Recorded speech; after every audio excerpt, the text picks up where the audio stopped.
twin flame connection in the shadow of physical death. There are moments on the twin flame journey when we are invited to face one of the deepest realities of human existence: illness, loss, and physical death. This is not a topic many like to speak about, yet it belongs just as much to the twin flame path as union, longing, and love. Many are still focused primarily on experiencing physical togetherness or reunion, and that is completely understandable. At the same time, topics such as illness, withdrawal, letting go, and even death are also part of life, and therefore part of some twin flame connections as well.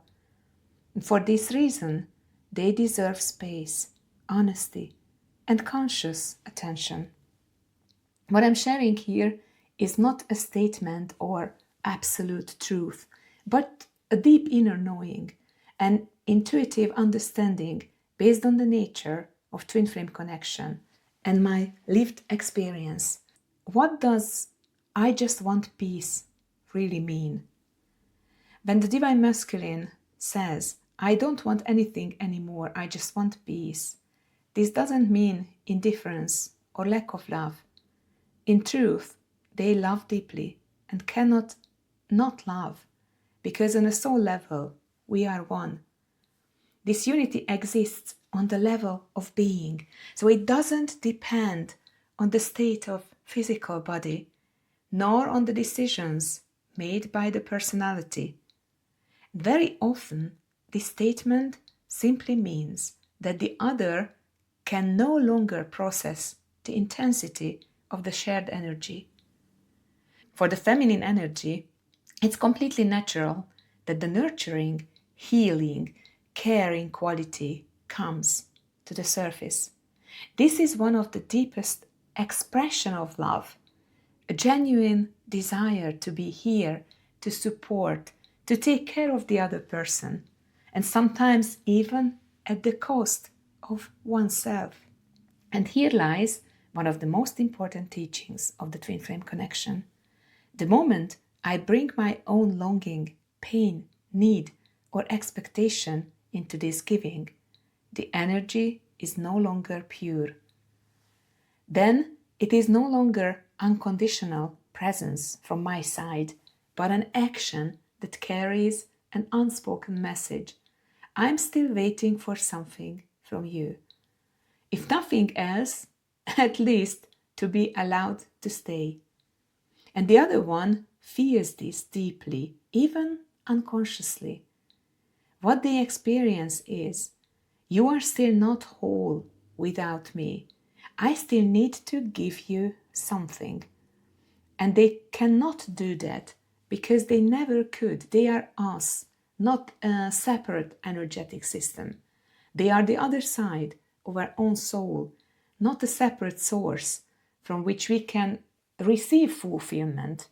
And this is why peace becomes essential for them, not because they want to reject us, but because only in peace, without obligation, can true connection exist. So, what is the difference between unconditional presence and active helping?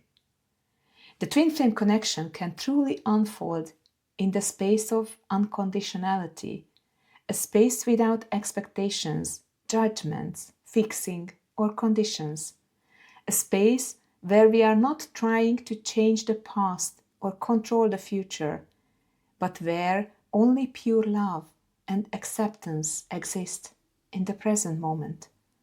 Unconditional presence doesn't mean solving everything. It doesn't mean a constant action or a constant talking. It means being able to simply be, being there without any desire, any intention or expectation. It means being able to sit next to the other one, even when the world seems to fall apart, without giving up on our own life or happiness in the process. Let me share you my own experience, which is a kind of ebb and flow experience, what I really want to show you how it worked on my side. I personally learn a great deal about this quality through my everyday work in a rehabilitation clinic. And I have also spent extended time in a closed section in a sanatorium with elderly patients.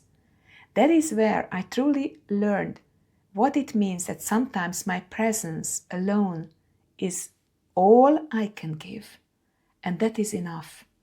Often I feel the urge to give more, to talk more, to do something. And then I realize that this is not always what is asked from me, and that this must be respected. Sometimes patients send me away. They don't want to talk to me. They don't want me to wait with them for the next therapy. They don't want me to help them pushing their own wheelchair, even if it could be easier and faster with my help. But sometimes they want to press the elevator button themselves. They want to put on their own socks, or they just simply feel that my questions are too much, or I'm too much, I talk too much. And then they just want to be quiet, silence when they are in pain, or just want to exist as they are able. And every time I realize how much these moments teach me. They teach me that love doesn't always appear as giving more. Sometimes the greatest love is stepping back and allowing the other to walk their path in their own rhythm, with their own strength.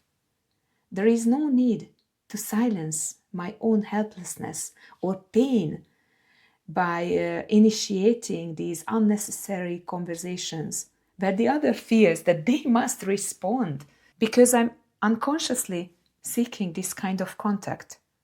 And they teach me every time I go, and they help me heal this part within myself.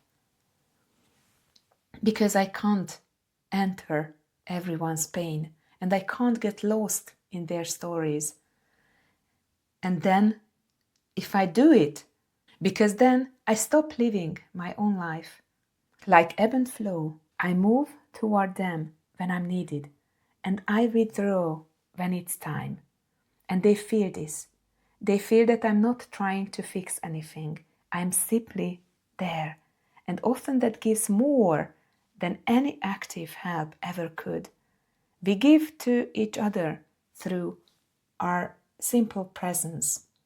So when the moment comes when the other lays down the earthly clothes, it's important to understand this. The soul doesn't really move into us because it is never separate from us. The soul's energy and vibration do not disappear. They simply change form. The energy of the connection is just the present within us, as it always was, because it has always lived there. The only difference is, just like during separation, the creation and maintenance of this inner unity now becomes entirely our responsibility. Just as separation once taught us how to return again and again to this inner oneness without physical presence, this task remains, only in a different form. It is conscious inner work, returning to the quiet inner space where the soul meets itself, where the connection never ended, every day, again and again. And when we find this unity within ourselves, neither depth nor distance nor time can break the connection, because it was never outside of us. This is beautifully reflected in Abraham Hicks' well-known message that focus on your wellness instead of the illness. And this is not denial, it's a conscious choice every day, a choice to focus on what we want to experience, not on what we fear. When we learn this, our energy aligns with wholeness.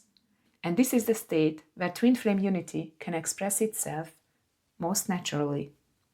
A twin flame connection is therefore not about saving, fixing, or caretaking the other. It's about being unconditionally present by fully living our own life.